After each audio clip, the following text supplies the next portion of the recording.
actually the thing that most of the folks in town were the most excited about, because this was a little bank building, there's time and temperature sign up on the highway.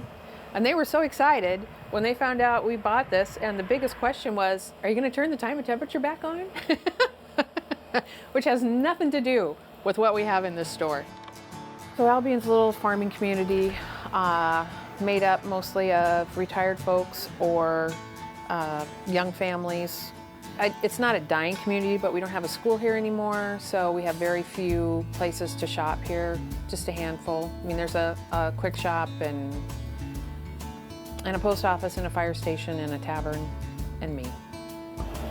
We've been going to farmers market with our beef and had some conversation about maybe we need a storefront, and I wasn't so sure about that. And we started to outgrow our office space in our home for our farming operation and got the building bought, and was very simply just going to be a home for our farm office and for all my farmers market paraphernalia and my chest freezers.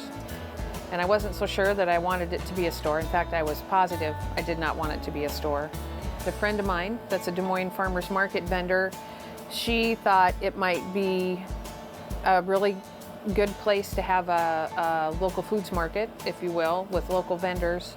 And she said she would make some phone calls with folks she knew from the Des Moines farmers market.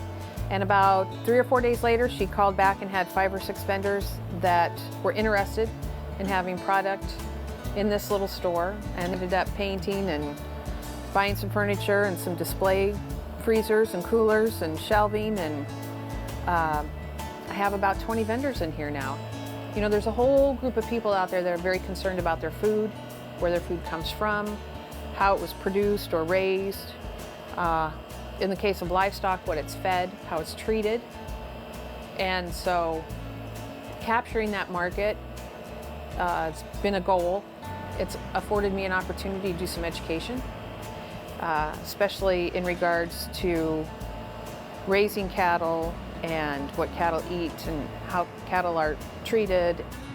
I love it, and I especially love it when they come back in and say, oh my gosh, that was incredible, those steaks were incredible, or I can't remember how long it's been since I had hamburger that tasted that good.